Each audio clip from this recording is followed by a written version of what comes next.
We all love easy recipes and recipes for our freezer. This here requires only a handful of ingredients too. We are turning delicate wonton wrappers into halloumi bites. You can freeze them and enjoy them any time of the day, and these are perfect if you're that person that loves entertaining too. So first what we're going to do is we are going to cut our halloumi pieces into 6cm length. And so you also want your halloumi pieces to be around 1 centimeter thick. Make sure it's not too thick because once you place it into the wonton wrapper, it will seep through when you're frying it. And then we're going to take those in a bowl and we're going to add some dried mint and we're going to toss them together. Now leave them aside for now while we then take our wonton wrappers out of the plastic. And it's really important for you to do the halloumi step first before taking the wonton wrappers out, because wonton wrappers can also dry very easily. Okay, so now you're going to place your wonton wrappers on a dry, clean surface, so make sure your bench is not wet. And you want to kind of place them in a diamond shape where the corner is facing you, because that's going to be the easiest way for you to roll them. Super easy, right? And now all we have to do is assemble them. So what you're going to do is take a piece of the halloumi cheese and you're going to place it just above the center. Leave a little bit of space on top. And make sure your halloumi cheese is not too big, that it's enclosed well when you are going to wrap it, because otherwise it will seep through when you are frying. And now you're going to grab your right and left corner and you're going to bring them to the center and overlap them to make sure the halloumi is well enclosed.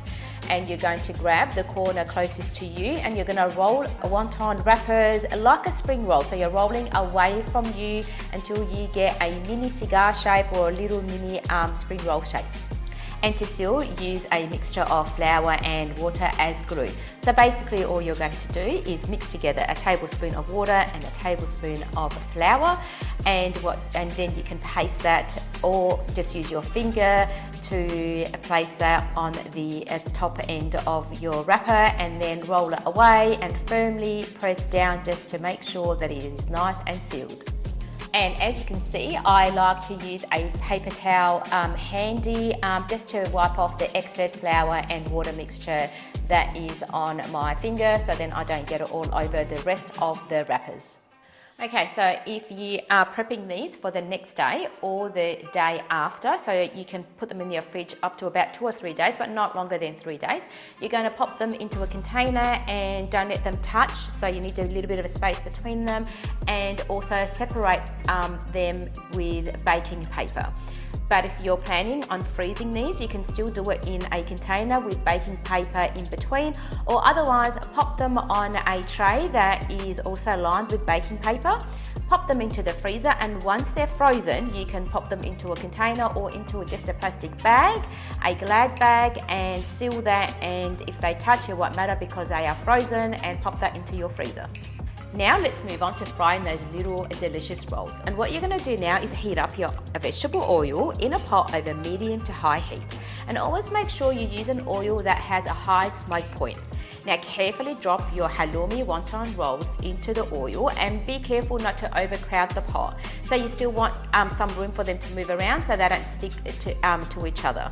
Now fry them until they're nice and golden in colour. You will see them also fluff up a little bit, and they will take about maybe 4 or so minutes for you to fry. And once they are done, you're going to remove them with a slotted spoon and you're going to drain the excess oil on a paper towel.